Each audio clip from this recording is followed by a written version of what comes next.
¿Colima? Colima, sí. ¿Jalisco? Jalisco, sí. ¿Guanajuato? Guanajuato, claro. ¿Es Chihuahua? Chihuahua. ¿Es Baja California? Baja California. ¿Es todos lados? Claro, todo México es territorio de Andrés. Hermano, si el ejército es pueblo uniformado, el narco nomás es pueblo armado. ¡No más! ¿Colima? Colima, sí. ¿Jalisco?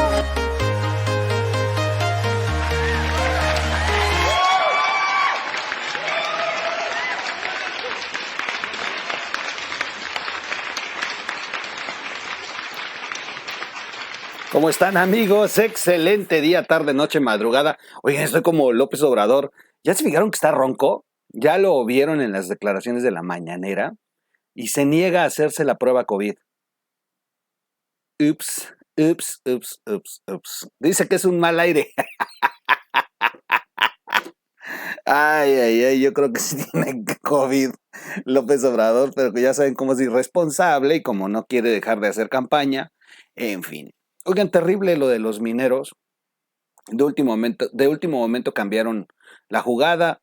La taruga, voy a decirlo así, y sin ánimo de ofender, sino de verdad como una cuestión de lamentar el papelazo que hace la titular de Protección Civil, que no le correspondía la responsabilidad de esto, porque la responsable, que es la secretaria del Trabajo y que es de la familia más cercana a López Obrador, pues ella ausente todo el tiempo, porque además es la responsable de haber permitido la operación de estos pocitos allá en la minería.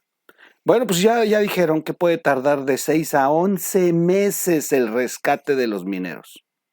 Alentaron la idea en los familiares, mantuvieron la realidad del asunto bajo reserva, por eso no permitían que se acercara nadie. Y como bien dice uno de los familiares, la señora esta que se hizo viral, pues bueno, pues López Obrador aprovechó el momento para tomarse una foto con el dolor de ellos.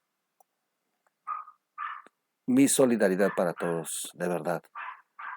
Hubiéramos de verdad querido que se diera el milagro, estas cosas que de pronto sí ocurren, y todavía tenemos esperanza. Pero pues con este gobierno limitado no nos dejan ni acercarse, tomaron el control. Ahora van a hacer, fíjense qué interesante, van a hacer lo que debería de hacer la empresa. Hacer una entrada a través de rampas para poder tener acceso a los túneles y poder sacar, pues ya para el tiempo que marcan, pues restos de los mineros, lamentablemente. No hay forma de que puedan sobrevivir todo este tiempo ahí abajo, pues necesitan alimentarse para empezar. A estas alturas, si no fue la inundación, es el hambre lo que los ha de tener al borde de la muerte, si es que todavía estaban vivos. Pues muy lamentable, de verdad. Mi solidaridad con todos ellos. Vamos a otro tema doloroso, los 43 que López Obrador utilizó y la izquierda mexicana para hacer campaña contra Peña Nieto. La Casa Blanca y los 43 fue el tema en el que se montaron todos estos líderes de la izquierda para impulsar la campaña contra el Estado, la caída de Peña Nieto, quitarle el poder y obligarlo al final a negociar con López Obrador para que entregara la presidencia. Esa es la realidad. Y los 43 fue un tema muy interesante. Hay antecedentes de esto que a nadie nos extrañe, antecedentes como el de una visita de López Obrador cuando era candidato a Estados Unidos, y uno de los padres de los 43 le reclama, siendo candidato López Obrador. Estos videos hay que rescatarlos hoy porque pareciera que el Estado quiere que nos olvidemos de todo esto. Y ahí uno de los padres lo hace responsable, le dice a López Obrador que él es el principal responsable por el tema de su asociación con los Abarca. Y ahí le dice, tú estás lucrando, tú estás utilizando el dolor de nosotros. El padre se rebela, hace una manifestación y la policía de Estados Unidos detiene al padre. López Obrador sale huyendo de esta comitiva. Los videos están en internet si los quieren buscar. Se hizo viral el momento y, y este padre de los 43 se ha criticado mucho, tampoco aparece mucho en la escena. Este padre fue perseguido y se fue a Estados Unidos, pero siempre se pregunta uno, ¿y dónde están los padres de todos? Porque el grupo de estos que de pronto aparecen en algunas de las reuniones con el gobierno federal, se ha acusado que ni siquiera son la totalidad de los padres, que algunos sí son los padres, pero la otra parte son activistas y que se ha dividido, que hay padres que no están de acuerdo en la forma en que los ha utilizado este gobierno, porque han visto que no van a ningún lado, y algunos otros los han pues ahuyentado, los han amenazado, porque pues no se alinean. Es un tema muy difícil. Los jóvenes sin duda eh, pasaron por las manos del crimen organizado. Hay quienes se atreven a decir que muchos de ellos están vivos y que están escondidos en escuelas normales de otras partes del país por el temor a que sean ubicados y los obliguen a silenciarse. Hay muchas versiones que se han dado, pero la culpa de todo esto es del Estado. Y el Estado hoy es López Obrador, aquel que se ofreció a encontrar la solución de los 43 y que, de ser él el presidente, iba a resolver este asunto. Bueno, hoy lo único que estamos viendo es detenciones de los policías. O sea, al final de cuentas, López Obrador ha desviado la atención hacia los responsables de construir una verdad histórica y están tratando de involucrar, por ejemplo, a Murillo Karam en el tema de que es responsable, junto con otros 83 funcionarios, de que tuvieron conocimiento de lo que sucedía y no actuaron. En esto hay algo de razón, lo hemos dicho aquí en estos videos. Aquella tarde se reportaba lo que ocurría. En Twitter pudimos ver, muchos de los que estuvimos pendientes de los sucesos de esa tarde, vimos en Twitter cómo reportaban que habían llegado de pronto sujetos y se habían llevado los autobuses. De hecho, no es el número completo de autobuses los que se han estado manejando. Y el error de Peña Nieto fue no haber salido de inmediato pues a deslindar su responsabilidad, porque no era la de él.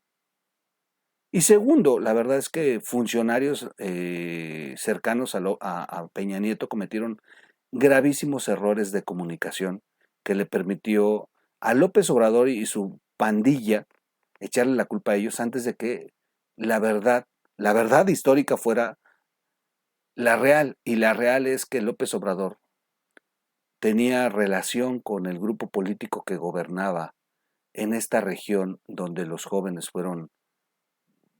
desaparecieron.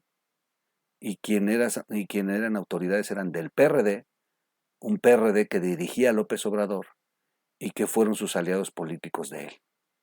Muchas cuestiones que se han intentado ocultar para que de inmediato la atención se colocara en el Estado. En un Estado que fue débil, que menospreció el tamaño del problema que se les venía, que también en su soberbia de sentirse intocables, no actuaron al momento. Y cuando digo no actuaron era desplegar, comunicar, informar. Digo, no los tenemos, no estamos nosotros. Hicieron todo de una manera tan terrible que le pusieron en charola de plata a López Obrador y su pandilla el construir una acusación hacia el Estado que le ayudó a López Obrador a desviar la atención de su relación con los involucrados en este caso. Hoy Hoy, durante 4 años, lo que hemos visto es que han liberado a los autores materiales.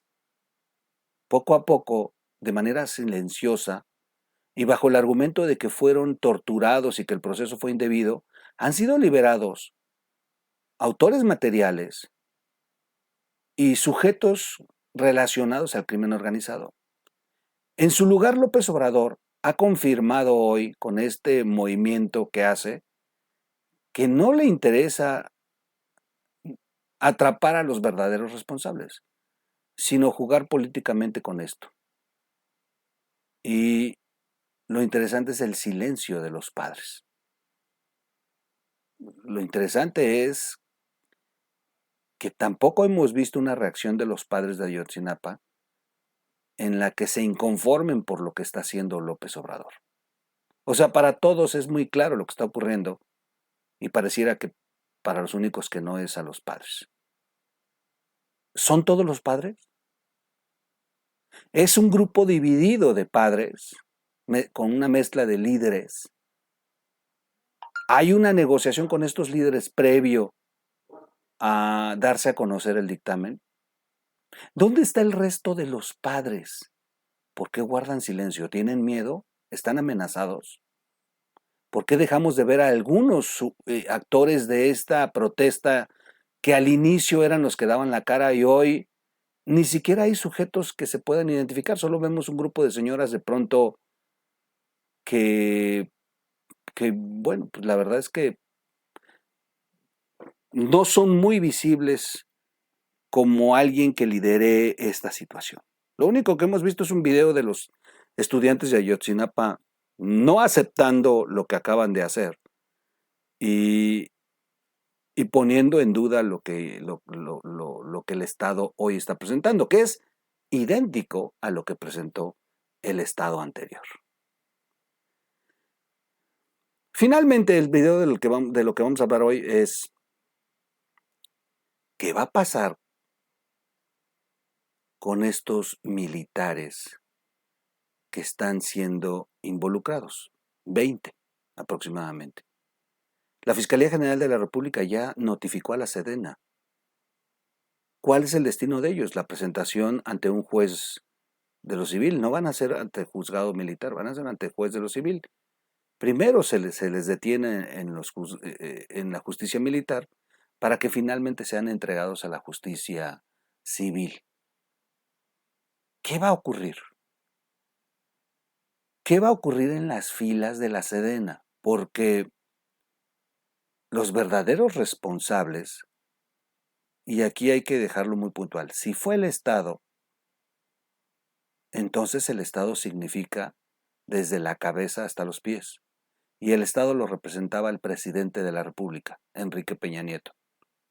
El Estado lo representaba el secretario de la Defensa Nacional, el general Salvador Cienfuegos.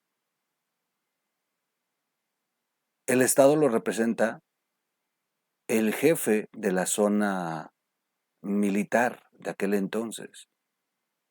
Hay mandos militares, mandos de las Fuerzas Armadas, que en aquel tiempo tenían a su cargo esta responsabilidad de haber brindado la protección que hoy le reclaman a los que sí están aprendiendo. Y uno de ellos es Salvador Cienfuegos y el otro, el hoy secretario de la Secretaría de Marina. El titular de la Secretaría de Marina en aquel entonces era el responsable de la zona militar. ¿Por qué no están los altos mandos? Y finalmente, uno de los hombres en la milicia más cercanos a Salvador Cienfuegos y que también estuvo a cargo de responsabilidades fue el hoy secretario de la Defensa Nacional de López Obrador. Así que tendríamos 3 generales de primer nivel, Salvador Cienfuegos, y los 2 titulares, tanto el de la Sedena como el de la Semar de López Obrador en funciones, los que tendrían que ser presentados, y finalmente Enrique Peña Nieto.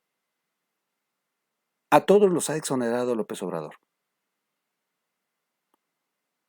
Y se la van a cargar a los mandos siguientes. Incluso un general retirado hoy ya está siendo notificado como parte de los que van a presentar. Esto sin duda ha generado una disputa interna en las Fuerzas Armadas.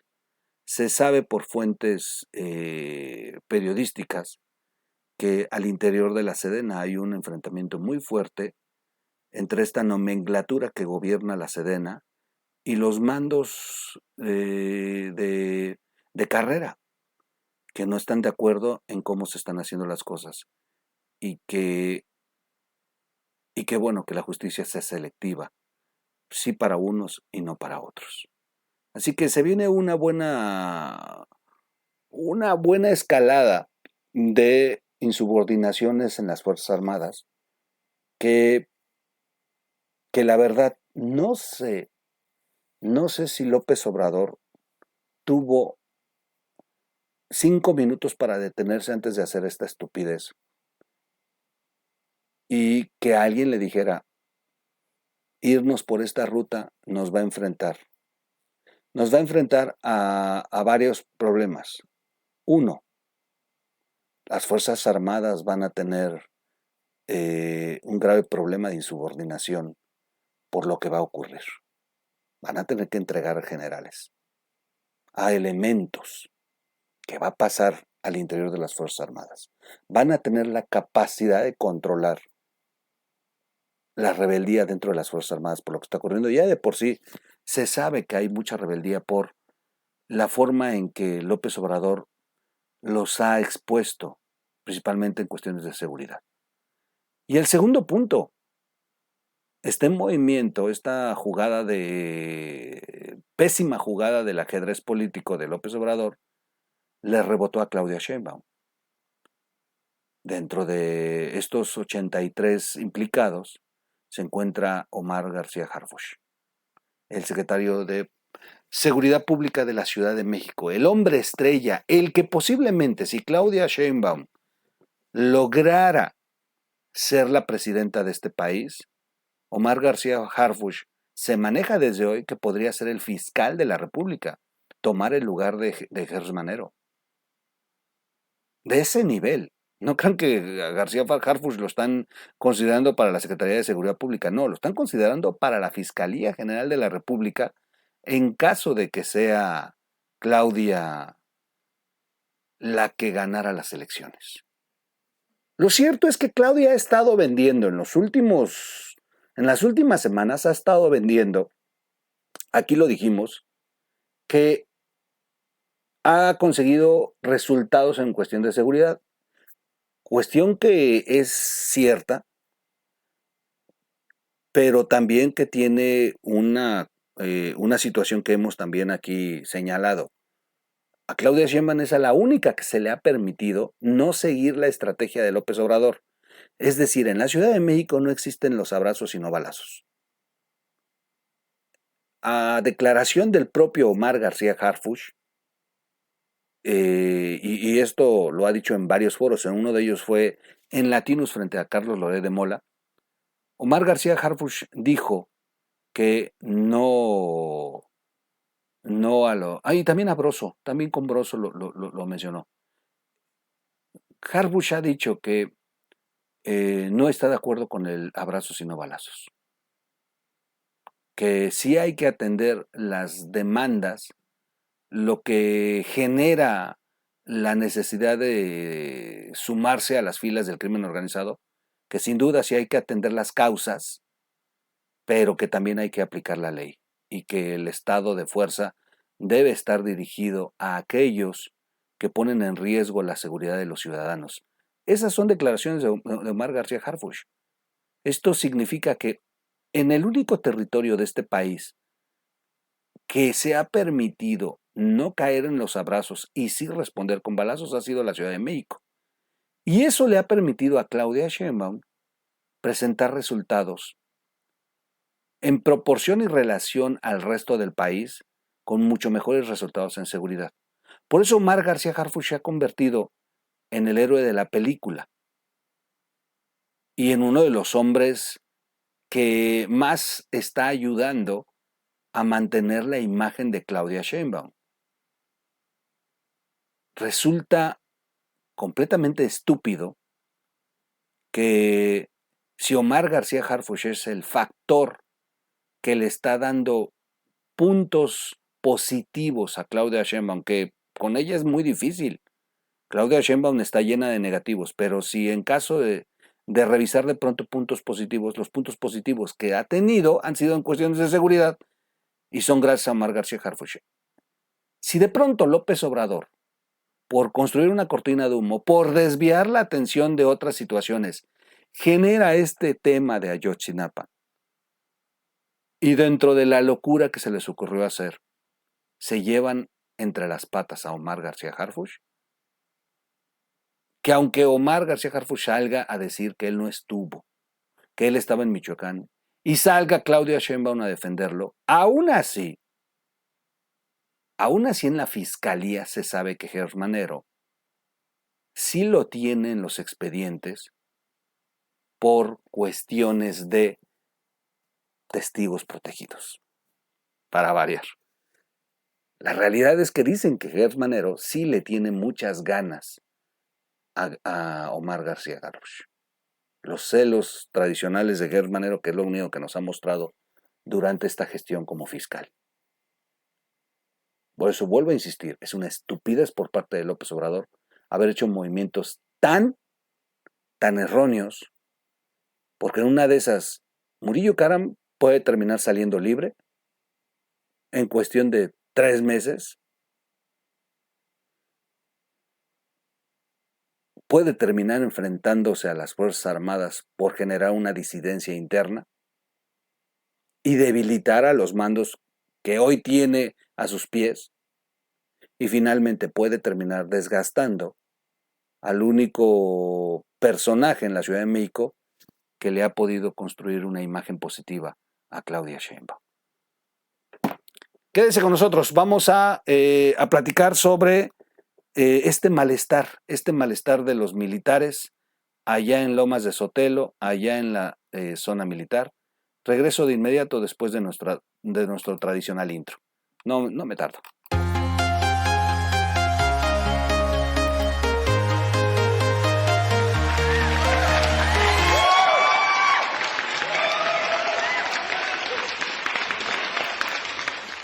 Vamos rápido a la lectura de una nota. El video ya me lo eché con este speech inicial. Como siempre, últimamente estos videos me están saliendo mucho rollo. Perdón, pero es necesario platicar de ellos. Ayotzinapa, malestar militar. Híjole, muy fuerte lo que voy a leer. Un alto funcionario civil del gobierno del presidente Andrés Manuel López Obrador fue lacónico. Les llegó la realidad. Así lo dijo literalmente. Les llegó la realidad. Dijo refiriéndose a 20 mandos militares y tropas en Guerrero durante la desaparición y secuela del crimen de los 43 normalistas de Ayotzinapa, a quienes les giraron órdenes de aprehensión. La notificación que hizo la Fiscalía General de la República a la Secretaría de la Defensa Nacional requiriendo a esos elementos fue seguida de la afirmación temprano de López Obrador de que no encubrirá a las Fuerzas Armadas. Bueno, una cosa es lo que dice y otra cosa es lo que hace. Porque ello no iba en su beneficio, sino las manchaba. En Lomas de Sotelo trascendió, no lo vieron tan filosóficamente. Están que trinan. Les digo que hay una bronca allá en la sede de las Fuerzas Armadas. Así describe uno de los funcionarios que filtra esta información. Debían de haberlo visto venir, primero, con los señalamientos directos a mandos militares y tropa en el informe preliminar que dio a conocer la semana pasada la Comisión Presidencial. Segundo, con la actitud del presidente en la mañanera de lunes, donde él mismo buscó a la muy buena reportera de Proceso, Dalila Escobar, para que fuera ella quien le hiciera las preguntas duras que le permitieran fijar su posición sobre las Fuerzas Armadas. López Obrador les ha dado zanahorias, pero ahora llegó el turno del garrote. Regresaron súbitamente a la postura histórica de López Obrador contra el ejército. Se puede decir, bienvenidos a la realidad. Y a ver, vamos a nomás hacer dos apuntes importantes. Uno, López Obrador ha sido cuestionado en los últimos días por Anabel Hernández y Carmen Aristegui sobre quién está gobernando el país, si López Obrador o los militares. Porque de pronto López Obrador cambió el chip, cambió el discurso. Históricamente López Obrador siempre ha estado enfrentado a las Fuerzas Armadas. O sea, hay un enfrentamiento muy fuerte que tuvo con Cienfuegos. De hecho, aquí hemos insistido, aquella mañana en que se presenta López Obrador a su conferencia, a las horas posteriores de la detención de Cienfuegos, López Obrador dijo que enfrentara la justicia y que no iban a solapar a nadie y que era el momento de limpiar la Sedena o sea, López Obrador se fue con todo, con todo. Días después López Obrador estaba exonerando a Cienfuegos, pidiéndole a Donald Trump que se lo regresara. ¿Quién le torció el brazo? ¿Por qué le torcieron el brazo a López Obrador? ¿Y por qué López Obrador le ha entregado todo al ejército? Cuando López Obrador tenía la intención de romper al ejército. Nunca hay que olvidar estas cosas, porque López Obrador, en una de esas, dentro de las locuras que tiene, puede terminar traicionando al ejército y poniéndolo en una condición en la que ya no sea el ejército el que tenga la agenda en esta guerra de poderes. Recordemos que López Obrador también está loco y enfermo de poder, y en una de esas va a hacer jugadas en las que la Sedena termine perdiendo en las vencidas. Primero los acarició, los llenó de elogios, los llenó de dinero, y cuando ya los tenía distraídos y quietecitos y bien domados, los exterminó y tomó el control. Recordemos también que hay versiones que escriben que el proyecto de López Obrador real, el de haber creado a la Guardia Nacional, era el de generar un grupo de Fuerzas Armadas paralelo a la Sedena, para que el día que tuviera que romper con la Sedena, él tuviera un ejército propio, con mandos propios, y que le fueran totalmente leal. Está interesante todo esto que se ha construido y que se ha escrito a través de los actos que ha hecho López Obrador. Pero parecen temas de conspiración, pero cuando uno revisa los datos y los movimientos de López Obrador, ay, de verdad que yo siempre he sentido que esa era la intención de López Obrador, generar un ejército paralelo que le pudiera servir a sus intereses, aun cuando se enfrentara a la Sedena. El informe dado a conocer el jueves por el subsecretario de Gobernación Alejandro Encinas en Palacio Nacional no tiene aspectos novedosos a lo que presentó el exprocurador Jesús Murillo Caram cuando declaró la verdad histórica, por lo que está en el bote. Así que pues yo creo que una de esas Alejandro Encinas un día también se va a ir al bote, que es un término jurídico, y menos aún en la exhaustiva investigación de la vieja Comisión Nacional de Derechos Humanos. Sin embargo, tiene una fuerte contaminación del lenguaje político que llevó a declarar a Encinas, sin que figure en el documento, que fue un crimen de Estado. Esto está muy interesante, no está en el documento, pero Encinas usó esta palabra. Y un énfasis en cargarle la mano al ejército y señalar a mandos militares en la omisión. Y recordemos que Encinas, en ese momento también dijo que estaba en contra de la militarización del país y que no estaba de acuerdo en este movimiento de López Obrador. Pareciera que esto le daba a lo mejor estaba muy pactado con López Obrador, y yo me voy a tener que ir en contra de tu propuesta para que pese mis acusaciones contra el ejército. Y es que se vería muy mal que Encinas apoye la militarización de López Obrador y por otro lado está entregando, esté inculpando al ejército sobre este crimen de Estado. Encinas tenía que mantener una posición de estar en contra de la militarización del país. Encinas fue congruente con lo que siempre ha pensado, que el ejército jugó un papel central en la desaparición de los normalistas de Ayotzinapa. En la presentación del informe, no obstante, ignoró la recomendación que le hizo López Obrador cuando le dio luz verde a la difusión del documento, para que se abstuviera de poner en duda la honestidad del ejército. Encinas solo hizo un matiz cuando mencionó aquella Secretaría de la Defensa, que es Cienfuegos, como si la actual estuviera construida sobre bases nuevas. Sí, nada más que se le olvidó que la nueva servía y era uno de los hombres más cercanos a aquella Secretaría de la Defensa. Y que hoy el secretario Sandoval era parte de la Secretaría de la Defensa que señaló Encinas. ¿Qué les digo? Hacen movimientos a lo estúpido. Fuentes federales señalaron que el secretario de la Defensa, el general Luis Crescencio Sandoval, se molestó con las declaraciones de Encinas, obvio, que también provocaron el enojo del presidente, quien sin embargo no habló con él por la premura de su viaje al norte del país. Se esperaba que lo llamaría a cuentas esta semana, pero muy propio de López Obrador, optó por acelerar la marcha y afirmar el lunes que su gobierno no iba a cuidar el prestigio de las Fuerzas Armadas, porque este se lograba actuando con rectitud y sin nada que ocultar. Se estaba vacunando López Obrador. Y trató de separar a la institución de las personas.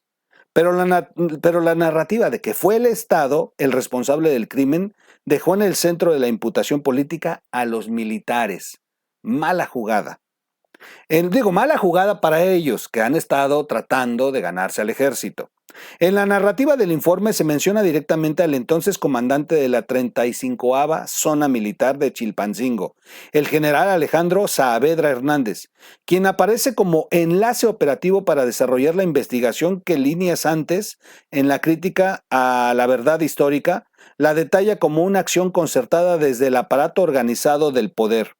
No está claro si una de las órdenes de aprehensiones contra él, pero sí a mandos de la 27ª, qué manera de leer, perdón, 27ª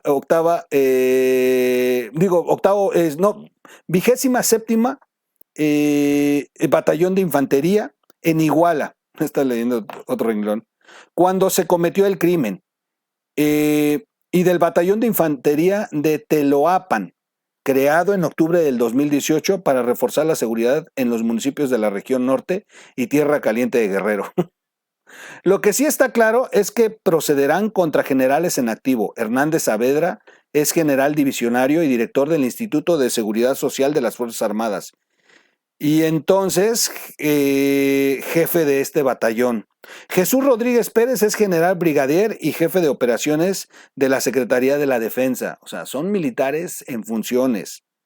El informe tiene señalamientos que parten más de conjeturas de los presuntos criminales. Muchos de ellos hoy libres, lo que les dije al inicio. De que una investigación como el número indeterminado de cuerpos de los normalistas fuera enterrado en un lugar no identificado y que días después un ingeniero de Chilpancingo fuera secuestrado para desenterrarlos y llevarlos a varios destinos, entre ellos el cuartel en Iguala. El contenido arroja dudas, no soluciones, no hay resultados. Solamente los dichos de los propios criminales. Y es que este es el peor de los temas, y esto es lo que se ha, de verdad, venido señalando. ¿Cómo puedes construir esto a raíz de la declaración de los propios criminales, que además los han liberado? ¿Saben cómo se sentiría un general que de pronto caiga preso y que sepa que el que lo está inculpando es un miembro de la banda de Guerreros Unidos y que además ya está libre?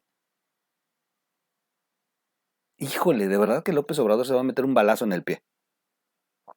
Otro botón de muestra tiene que ver con el teniente de infantería Francisco Macías Barbosa, cuestionado en el informe por negligencia y violación al protocolo para militares desaparecidos. Lo identifican como el jefe inmediato superior de Julio César López Palotzin, un agente infiltrado en la Normal de Ayotzinapa que le envió su último reporte más de 12 horas antes de la desaparición. La comisión presidencial afirma que lo abandonaron a su suerte al no implementar medidas contundentes para coadyuvar a su búsqueda. Este sí ha estado pesando mucho. Esta situación, de todas las que he leído, esta sí tiene mucho peso en la responsabilidad de los militares. Es decir, ahí hay temas y códigos muy fuertes que obligaban a los mandos a haber desplegado un operativo de inmediato para garantizar la protección de este elemento que estaba infiltrado. Y no lo hicieron. No lo hicieron y eso sí va a tener consecuencias. Ahí sí, ni Dios Padre los va a perdonar. Y ahí sí tendrían justificación para no romper. Pero en el resto de los señalamientos, y más los que fueron generados por los propios autores materiales de la desaparición de los estudiantes, pues eso sí le va a causar bronca con las Fuerzas Armadas. No aclara el informe por qué el militar infiltrado en la Normal, que se encuentra a 20 minutos de Chilpancingo, reportaba al batallón en Iguala y no a la zona militar o sección segunda de inteligencia de la Secretaría de la Defensa. Tampoco precisa por qué cuando supieron de la violencia contra los normalistas tendrían que haber activado de inmediato los protocolos de búsqueda sin dar el tiempo establecido para proceder. Más allá de las inconsistencias y preguntas no respondidas en el documento, la forma como lo presentó Encinas pintó a los militares como omisos, negligentes y cómplices de haber participado en un crimen. Encinas crucificó al ejército ante la opinión pública, actuando en sincronía con el fiscal general Alejandro Gertz Manero, quien obtuvo órdenes de aprehensión contra 20 mandos militares. Las Fuerzas Armadas verán ahora el verdadero talante de López Obrador contra el ejército. Así. Esta es la columna de don Raimundo Riva Palacio en El Financiero, la cual titula Ayotzinapa, malestar militar. Interesante y yo terrible para leerlo de las zonas militares, me hice bolas. Pero bueno, wow. Y va a más, va a más. A mí se me hace una estupidez construirte una cortina de humo sin haber tenido los controles. Y Encinas no traía la sintonización con López Obrador. O Encinas no quiere finalmente terminar como Murillo Karam. A ver, recordemos algo que leí en los videos anteriores. En estos 80 implicados, tienen hasta al vocero de la presidencia. Al hombre que lo único que tiene que hacer es comunicar. Bueno, imagínense si eso le implica una responsabilidad. Pues por eso Encinas se está cuidando. Y al final de cuentas, aunque lo enfrente con López Obrador, Encinas se lavó las manos. A ver, lo hemos dicho en este canal, después del 4º año, con candidatos ya anunciados, con las condiciones como están, muchos de los que están hoy con López Obrador caminando van a comenzar a deslindarse, sigilosamente, pero se van a deslindar. van a cuidar primero su espalda. Y esto que vimos en Encinas tiene que ver mucho con eso. Bueno, pues un movimiento bastante estúpido por parte del gobierno federal y principalmente por López Obrador, quien se ha desvivido por construir una relación con el ejército. Y les voy a decir una cosa, algo que ustedes también lo saben, pero digo, yo viví en un hogar de militares y toda la vida estuvimos en la vida castrense.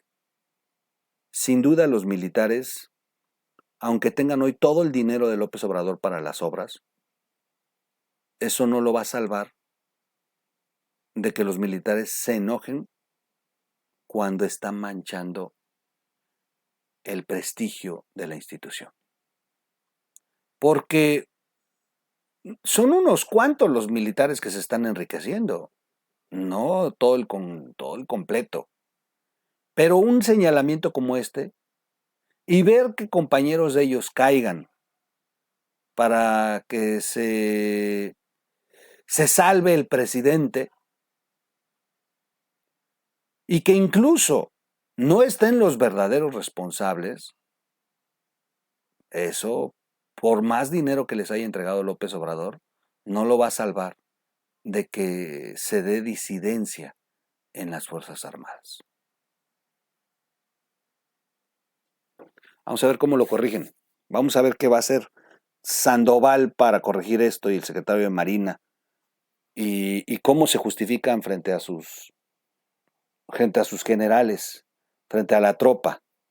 Cómo calman el fuego que se ha iniciado en la Sedena por este movimiento. Y veremos de qué están hechos. Veremos de qué tamaño va a ser este carpetazo de López Obrador. Oigan, finalmente, ¿alguien sabe si ya detuvieron a los responsables? A ver. Me ha aventado casi una hora hablando y hemos hablado durante días y en todos lados lo he publicado y el presidente sigue hablando y a ver, ¿pero alguien sabe si ya agarraron a los responsables? ¿Alguien sabe si ya encontraron los cuerpos de los jóvenes? Porque lo único que tienen ahí, en este momento, es un circo por una supuesta omisión de las autoridades, que también hay responsabilidad. Pero, pues los autores hasta los han liberado. Y los desaparecidos siguen desaparecidos. Entonces, ¿para qué tanto show? Y finalmente, ¿ya lo aceptaron los padres? Porque los veo muy calladitos. Soy su amigo Miguel Quintana, nos vemos en un siguiente video y cuídense mucho.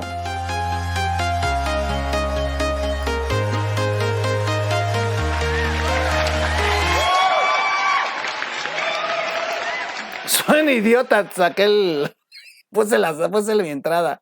Perdón, nomás me quedé. Oigan, gracias a todos. Oigan, no se pierdan. Platiqué con Xóchitl Gálvez. La entrevisté. Hay un material padrísimo. Está interesante, porque la busqué por el tema de este tema de la mafia inmobiliaria y cómo enfrentó a Citlali. De verdad que estuvo interesante lo que... Vamos a hacer una entrevista muy padre. Así tipo como la de Monreal, pero la voy a hacer en la Ciudad de México con Xóchitl. Y vamos a platicar muchos temas. Esténse pendientes, pero quedó de presentar un material en su próximo informe de gobierno inédito. Fue a la Casa Gris y yo lo dije aquí en un video, mejor que regale libros. ¿Para qué se gasta tanto dinero? Pero me dijo que vio el video y que sí tiene un material inédito, que vale la pena haber ido, que lo va a presentar el día de su informe. Y entonces ahí le dije, bueno, si ya cambia la cosa, o sea, si vas a presentar cosas que no habíamos visto y si vamos a tener datos, entonces valió la pena tu viaje. Me dijo, sí, sí valió la pena. Así que preparémonos porque Xóchitl Gálvez el 7 de septiembre va a presentar en su informe de gobierno. Lo voy a estar platicando aquí en varios videos para que nos quede. Va a presentar un video inédito de la Casa Gris y datos interesantes sobre, recuerden que ella puso la denuncia allá con las autoridades de Estados Unidos. Así que va a estar interesante. Yo ya tengo mucho morbo por verlo. Vamos a esperar el 7 de septiembre, el día de su informe, qué es lo que nos está presentando la senadora Xóchitl Gálvez. ¿Qué otra cosa les iba a decir? Bueno, pues hasta ahí. Y no se pierdan, el domingo estrenamos nuevo video en el canal de aquí, una entrevista con Alberto Peláez. Una entrevista padrísima, una entrevista que nos dio el corresponsal de guerra, Alberto Peláez. Está padrísimo, no, de verdad no se la pierdan. Y en el canal del Tro Show, un video muy divertido que hicimos sobre una iglesia muy peculiar. Les voy a dejar el spot y yo con esto me despido. Gracias a todos, nos vemos en el siguiente video. Vámonos. Acompáñame porque vamos a ver un recorrido de una iglesia única en el mundo. Única, ¿eh? Cuando se los digo que es única en el mundo, es porque nos han vendido una idea muy falsa sobre los Cristos de cabeza. Si usted ve un Cristo de cabeza, lo primero que va a pensar usted es que es una película del exorcista, que estamos hablando del anticristo, de que estamos hablando de cosas paganas. No, en esta iglesia de Tlacolula, los Cristos están de cabeza. Síganme.